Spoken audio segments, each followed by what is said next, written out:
आज एक अत्यंत महत्त्वाची बैठक ही आम्ही या ठिकाणी घेतली। एक इनिशिएटिव्ह ज्याच्यामध्ये सरकार असेल, इंडस्ट्री असेल, कॉर्पोरेट सेक्टर असेल किंवा सिव्हिल सोसायटी, एनजीओज वगैरे असे सगळे लोक एकत्रित आणून एक इनिशिएटिव्ह सुरू करायचा, ज्याला ट्रान्सफॉर्मेशन ऑफ 1000 विलेजेस अशा प्रकारचा हा इनिशिएटिव्ह या ठिकाणी हातामध्ये घेतला आहे। आणि याच्या पाठीमागची मूळ कल्पना अशी आहे की आज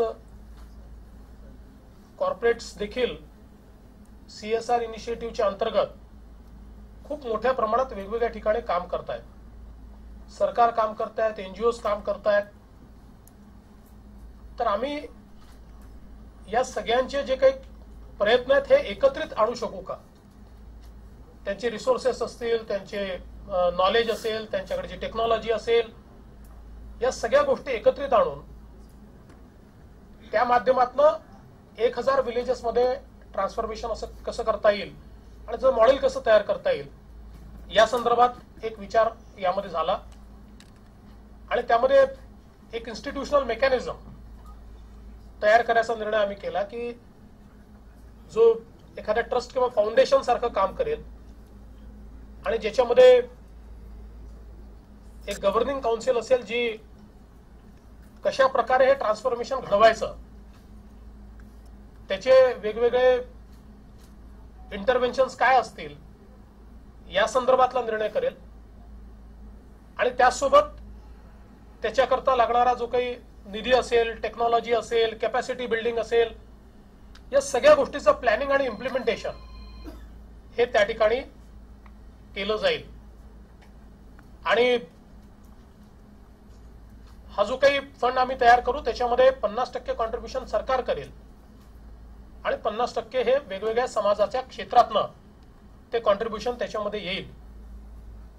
आणि सगळ्यात महत्वाचं असं आहे की आज वेगवेगळे कॉर्पोरेट्स जे काही कामं करतात त्याच्याने त्यांच्याकडे एक मोठं एक्सपर्टीज तयार झालंय, वेगवेगळ्या टेक्नॉलॉजीज ते यूज करतायत, मोठ्या प्रमाणात कॅपॅसिटी बिल्डिंग ते करतायत। त्यामुळे सरकारचे आणि त्यांचे एफर्ट्स हे जर एकत्रित आणता आले तर आज जे काम स्कॅटर्ड चाललंय, थिन स्प्रेडिंग ऑफ रिसोर्सेस चाललंय किंवा जे एफर्ट्स आहेत ते एफर्ट्सचं देखील थिन स्प्रेडिंग चाललंय, हे सगळं कन्सॉलिडेट होईल आणि एका निश्चित कालावधीमध्ये 1000 गावं आपण ट्रान्सफॉर्म करू शकू। यामध्ये देखील पहिली 1000 गावं कुठली असतील असा साहजिक आपल्याकडनं प्रश्न येईल। तर त्यातली 50% गावं ही ज्या काही पार्टनरिंग एजन्सीज आहेत, या एजन्सीजचे जिथे कामं चालली आहेत किंवा ते जे सुचवतील किंवा त्यांना जी वाटताय ती असू शकतील। आणि 50% गावं जी आहेत जिथे ह्युमन डेव्हलपमेंट इंडेक्स जो आहे हा कमी आहे ती गावं असतील। पण याच्यात असा देखील एक सुझाव समोर आलाय की याला थोडं क्लस्टरचं स्वरूप दिलं पाहिजे। तर त्याही दृष्टीने त्याचं जे एक्झॅक्ट वर्किंग आहे हे वर्किंग आम्ही यापुढे करू। आणि अतिशय चांगला रिस्पॉन्स इंडस्ट्रीमधनं या ठिकाणी मिळालेला आहे।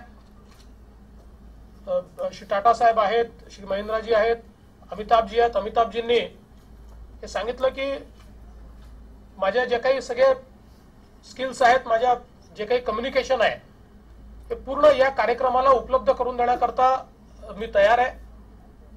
या कार्यक्रमाचं जे काही एक चेहरा आहे तो बनण्याकरता मी तयार आहे, हे अमिताभजींनी या ठिकाणी सांगितलं।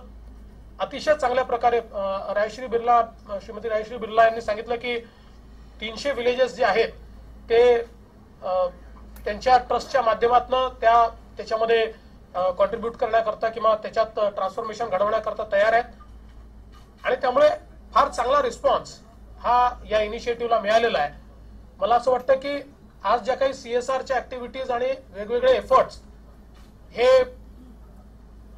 चाललेले आहेत ते सगळे आम्ही कॉन्व्हर्ज करू, ते एका ठिकाणी आणू आणि त्यातनं एक अतिशय चांगलं इनिशिएटिव्ह हे तयार होईल। आणि मला असं वाटतं की पोपटराव पवार या ठिकाणी त्यांनी देखील कशा प्रकारे हे घडवलं पाहिजे याचं अतिशय चांगलं त्या ठिकाणी मार्गदर्शन केलेलं आहे. या माध्यमातून एक देशातलं अतिशय उत्तम मॉडेल आपण तयार करू शकू. आज डॉक्टर काकोडकर होते, डॉक्टर विजय भटकर होते आणि मला असं वाटतं की कॉर्पोरेट सेक्टर मधनं जवळजवळ सगळी प्रमुख मंडळी आज या ठिकाणी उपस्थित होती आणि सगळ्यांनी या इनिशिएटिव्ह मध्ये पूर्णपणे सहभागी होण्याचा निर्णय आज केलेला आहे. लवकरच हे इन्स्टिट्यूशनल मेकॅनिझम आम्ही तयार करू आणि त्या इन्स्टिट्यूशनल मेकॅनिझमच्या माध्यमातून आम्ही एक गव्हर्निंग काउन्सिल तयार करू, जी गव्हर्निंग काउन्सिल ह्या सगळा कार्यक्रम जो आहे तो कार्यक्रम कशा प्रकारे चालेल याचा निर्णय करेल. कुठले गावं असतील, काय इंटरव्हेन्शन असेल, काय मॉडेल असेल, असा सगळा प्रयत्न या माध्यमातून केला जाईल. आज या संपूर्ण बैठकीमध्ये आपले वनमंत्री सुधीर मुनगंटीवारजी, विनोद तावडेजी, राम शिंदेजी, डॉक्टर दीपक सावंत आणि संभाजी पाटील निलंगेकर हे देखील या संपूर्ण इंटरॅक्शन मध्ये या ठिकाणी उपस्थित होते. मी I would like to request Tata to say a few words.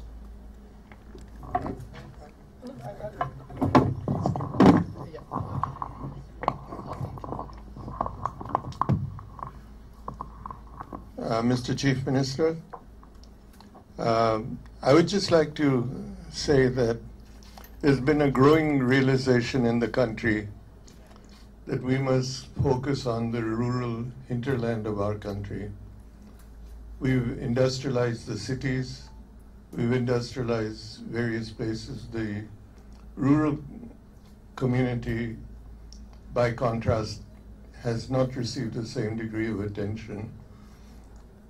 And it makes one very proud that the Chief Minister has been bold enough to initiate this very important and forward-looking move to transform the hinterland of Maharashtra into a hinterland of prosperity, be it in agriculture, be it in industry, be it in agro-industries, but to make our hinterland a prosperous part of our country. And so the Tata Trusts are very proud to be a part of this and a partner with you. And I believe this is going to transform Maharashtra's hinterland in a manner that is far greater than we could have imagined. We will. The wonderful thing here is that the plan is to do it with the involvement of the rural community, not to impose or to mandate anything on them, but to motivate the community to transform themselves. And I think it's a wonderful initiative that you're taking, and I applaud you on that. Thank you. I would request Mr. Mahindra to say a few words. When I was approached by Dr. Bang to participate in this, as I mentioned to the Chief Minister, what excited me were three things. First, there was a very clear purpose to this whole project. The purpose really is about convergence. The idea of transforming villages is not new. We've been trying that for a long time. But this approach of convergence was a very differentiated, unique purpose. The second thing that differentiates this is another P, it's the private sector collaboration, which I think there is a very clear intent. This is no lip service, we've seen it today. He intends to really involve the private sector. And the third is, there's an approach of prototyping. If this works, then this project is going to create a prototype not just for the rest of the villages in Maharashtra, but I would say for the country. Finally, if I can add a fourth P, it's the passion. And that's what I asked for an assurance. That is this the first and last time we're going to see the Chief Minister in this meeting? And he assured us that he is going to be driving this on a quarterly basis. तो मैं आपको बधाई देता हूं मुख्यमंत्री जी, और हमारा पूरा आश्वासन देता हूं कि हम पूरा समर्थन करेंगे, ना सिर्फ पैसों के साथ, लेकिन जो हमारी काबिलियत है उसके भी साथ. Thank you sir.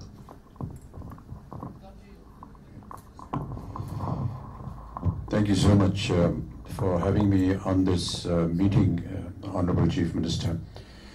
One of the key words that I've picked up during this meeting and also during the communication that the Chief Minister had with us was the word convergence, which Mr. Mahindra has so eloquently elaborated on. For someone that has been involved in several campaigns, both from the Maharashtra government and from the government of India, be it Swachh Bharat, be it the eradication of TB, hepatitis, tiger preservation, I discovered that this mission that the Honorable Chief Minister has initiated today is really a convergence of a lot of these campaigns.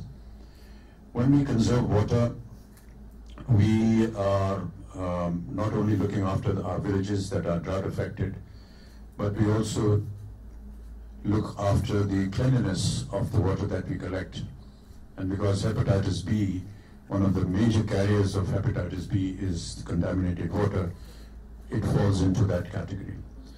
Tuberculosis, because we want to keep the areas that we live in to be clean, and therefore Swachh Bharat comes in.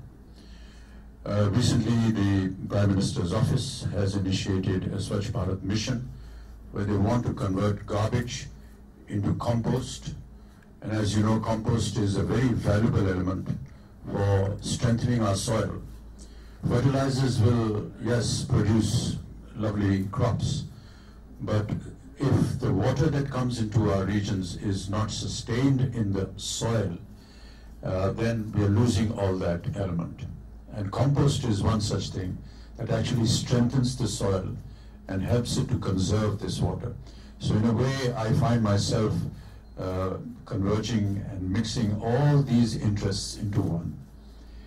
There are some many eminent thoughts and processes and people that have just discussed the initiative by the Chief Minister, but I do feel that awareness and communication is also an important element, and that is where I have volunteered to give my services.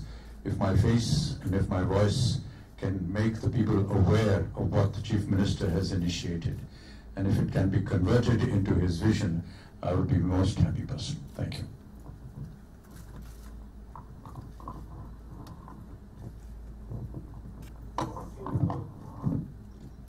आपल्याला जर काही या संदर्भात प्रश्न असतील तर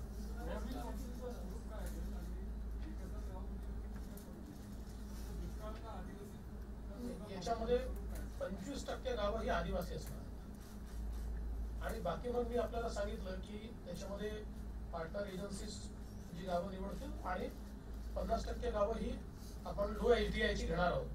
पण आता याचं अगदी स्ट्रक्चर काय असेल हे आपण गव्हर्निंग काउन्सिल मध्ये ठरवणार आहोत. आणि ही जी गव्हर्निंग काउन्सिल आहे ही आता त्याच्यामध्ये काही वेगवेगळ्या विचार आता समोर आले आहेत की सेक्शन 25 कंपनी असावी, किती ट्रस्ट असावी, या संदर्भातला निर्णय घेऊन त्या निर्णयाच्या अनुषंगाने ती रजिस्टर केली जाईल आणि त्याची जी गव्हर्निंग काउन्सिल असेल ती या संदर्भातले निर्णय घेण्याला सगळी एम्पावर्ड असेल.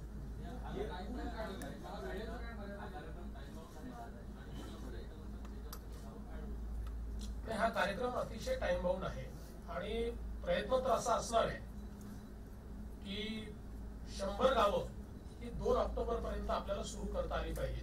हा प्रयत्न आहे आणि याचा सगळा कार्यक्रम जो आहे तो टाइम बाउंडच रोल आउट आम्ही करणार आहोत. आणि जसं आनंदजींनी या ठिकाणी सांगितलं की एक आपण ही व्यवस्था उभी करतोय की जी स्केलेबल आहे. आज जरी आपण 1000 गावं या ठिकाणी घेतली असली तरी एक असा प्रोटोटाइप तयार होतोय की जो राज्यात आणि देशात कुठेही आपल्याला नेता येईल आणि किती स्केलेबल करता येईल. त्यामुळे आज तरी 1000 गावांपासून आपण सुरुवात करतो, पण त्याच्या पलीकडे जायचंच आहे. The Chief Minister will head the Governing Council. There have been UN Millennium Goals. Do you think they would be dictating or somewhere guiding this goal? 100% they will be a guiding force, because I think all the goals, whether they are Millennium Development Goals of the United Nations or certain programs of the central government, of the state government, they aim at the same thing. So the basic idea is to achieve them, we have different programs, and many times these programs work in silos. So we want to converge all these programs into this initiative.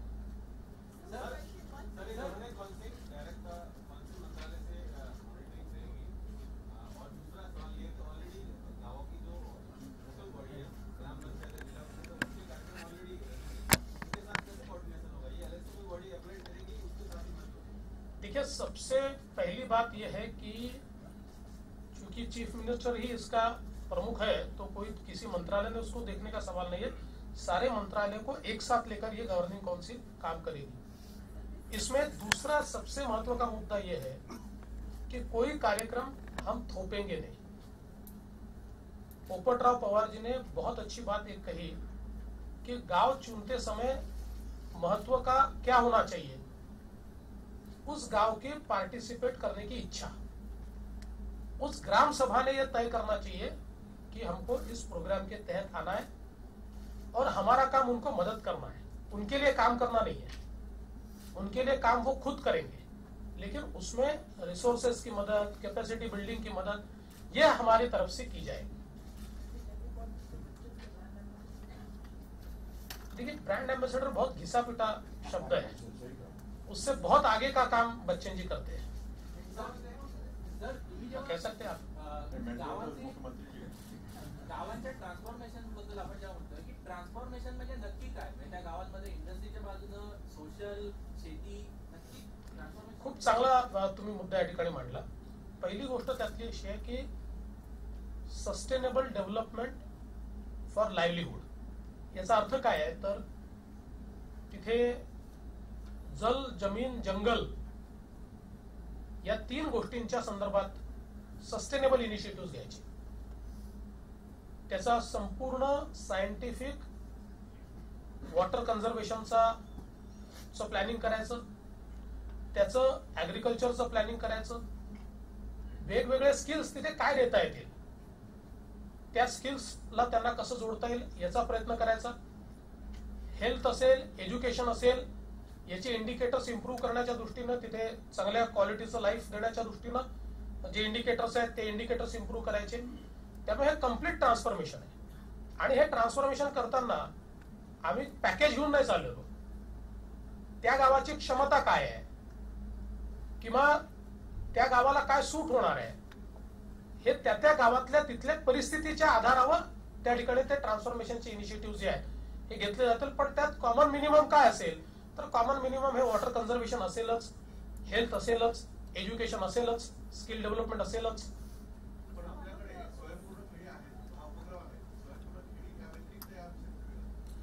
मुळामध्ये मी पुन्हा एकदा सांगतो की आपल्या सगळ्या मिशन्सला पूरक हे mission आहे. आणि मी याची पहिल्यांदाच आयडिया सांगितली की आज कॉर्पोरेट सेक्टर आणि प्रायव्हेट सेक्टर किंवा सिव्हिल सोसायटी ही आपले एफर्ट्स करतायत. पण हे एफर्ट्स जर कॉन्व्हर्ज केले, हे एकत्रित आणले आणि सरकारच्या एफर्ट्सशी ते अलाइन केले तर वेगही वाढेल. त्याच्यामध्ये प्रायव्हेट सेक्टर काय आणू शकतं तर ते कॅपॅसिटी आणू शकतात, ते एक्सपिरियन्स आणू शकतात, ते टेक्नॉलॉजी आणू शकतात, ते एफिशियन्सी आणू शकतात. या सगळ्या गोष्टी येतील. त्यामुळे आपला कार्यक्रम आणि हा सगळा कार्यक्रम एकत्रित झाल्यामुळे एक ट्रान्सपरंट आणि एफिशियंट कार्यक्रम आपल्याला पुढे नेता येईल. आपले गोल्सच आपल्याला अचीव्ह करता येतील. Yes, of course it would. That is not decided as yet. So one of your last 20 months, all your programs and initiatives you've taken from Prajnesh all of us, flagship programs. One of the integrated aspect has been to enrich the rural and urban sector, the lifestyles and also the infrastructure and whether it's the health sector or education sector. And simultaneously also know that digital innovation which plan to be now this initiative with the CSR funding, does that have components? Yeah, it does have, because I think what essentially under our digital initiative we are trying to do is to take the fiber to 29,000 gram panchayats, and we feel that the fiber establishes a communication, and once we establish communication, through that communication all the initiatives can be fast tracked, can be made more efficient, can be made more accountable. So I think that initiative of the government of providing the fiber to all 29,000 gram panchayats is complementary to this program, because it would fast track this program, it would make it more efficient. But on the other hand, for this program, the Reliance Industries offered their own network, and they have offered that they are ready to set up a control room here, from where, using their fiber, all the works in these 1,000 villages can be actually monitored and can be steered. Sir एका गावाला साधारण किती खर्च त्याच्यामध्ये वेळा 50% आणि 50% असं सांगताय, आणि प्लस आपल्या ऑलरेडी ग्रामीण भागासाठी वेगवेगळ्या स्कीम्स आहेत, तर त्याच्यामध्ये तर आपण पैसे म्हणजे देत असतो, त्याच्यापेक्षा हे फंड्स असतील ते वेगळे असतील, तर काय विषय? याला जोडून मॉडेल काय पहिली गोष्ट अशी की आपल्या ज्या एक्झिस्टिंग योजना आहेत त्याच योजना आम्ही कॉन्व्हर्ज करणार आहोत आणि त्याला सप्लिमेंट करणार आहोत, किंवा त्याच्यामध्ये जी कमतरता आहे किंवा जी योजना नाही आहे त्या योजना या माध्यमातून आपण करणार आहोत. त्यामुळे यातलं सगळ्यात महत्वाचं आपण एक समजून घेतलं पाहिजे, हा उपक्रम एक नवीन सायलो तयार करत नाहीये, हा उपक्रम कॉन्व्हर्ज करतोय आणि गॅप्स ज्या भरायच्या आहेत त्या गॅप्स भरण्याचं काम या उपक्रमाच्या माध्यमातून होतं. आणि म्हणून आज एका गावाला आम्ही 5 लाख देऊ, 10 लाख देऊ, 1 कोटी देऊ, हे सगळं चुकीचं आहे. त्या गावाला काय आवश्यक आहे ते मिळालं पाहिजे. या 1000 गावांमध्ये आवश्यक त्या गोष्टी पोहोचल्या पाहिजेत, अशा प्रकारचा याचा प्रयत्न आहे.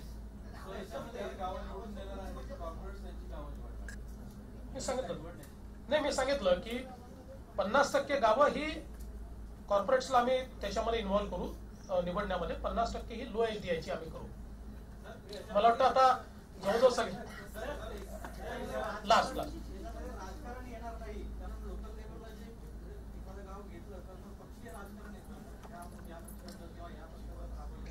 मला असं वाटतं की जलयुक्त शिवार योजनेने हे आपल्याला या ठिकाणी दाखवून दिलं आहे की जेव्हा ट्रान्सफॉर्मेशन सुरू होतं आणि जेव्हा लोकसहभाग असतो त्यावेळेस गट, पक्ष, जाती, धर्म सगळ्या भेदाच्या भिंती दूर होतात. आणि मला विश्वास आहे की या कार्यक्रमात देखील आपण गट, पक्ष, जाती आणि धर्म या सगळ्या भिंती पार करू शकतो. I think thank you.